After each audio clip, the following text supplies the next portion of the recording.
C'était il y a un an au fort de Villeneuve-Saint-Georges, l'école militaire des sapeurs-pompiers de Paris. Voilà. 8 jeunes femmes, parmi lesquelles Sandra, venant de l'Est de la France, Mallory de la région parisienne, Claire du Sud-Ouest et Christelle du Nord de Paris, étaient les premières à intégrer le corps d'élite de la brigade des sapeurs-pompiers de Paris. Allez, on se maquille là. Ça sent pas bon, mais on s'en tape.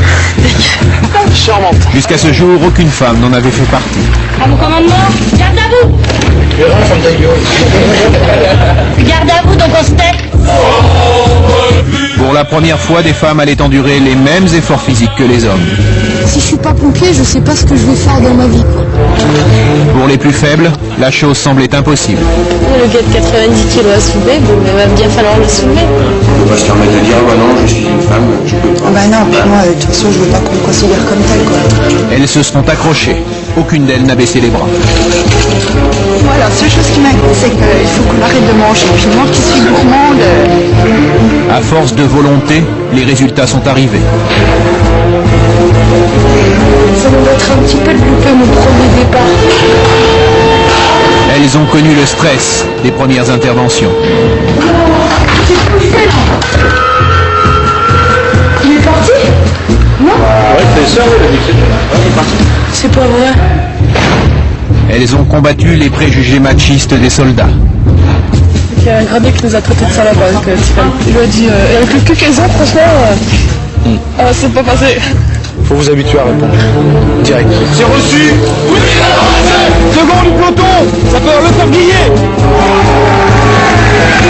Mais pour celles qui ont réussi, le plus dur était encore à venir. Claire, affectée à la caserne d'Aubervilliers, allait être la première à être confrontée à l'épreuve du feu.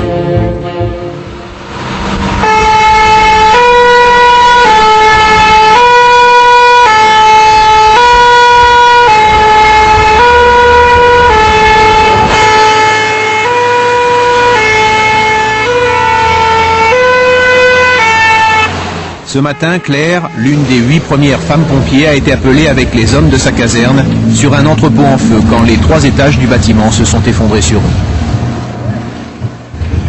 La jeune femme a pu s'écarter à temps, mais les 2 autres pompiers qui l'accompagnaient ont été pris au piège. Ils sont bloqués sous les décombres. Il faudra près de 2 heures pour les dégager. Le bilan est tragique. Un caporal de 25 ans est grièvement blessé. Et un jeune sapeur de 20 ans va y laisser la vie.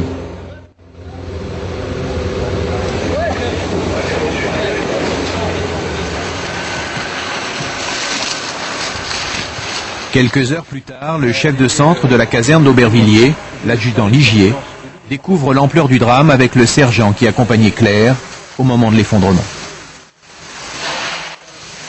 Eh ben, elle était juste devant moi parce que je la doublais pour lui faciliter la tâche. Et je l'ai attrapé par le bras quand ça commence à tomber, je l'ai retourné, on s'est retourné, on est parti en courant.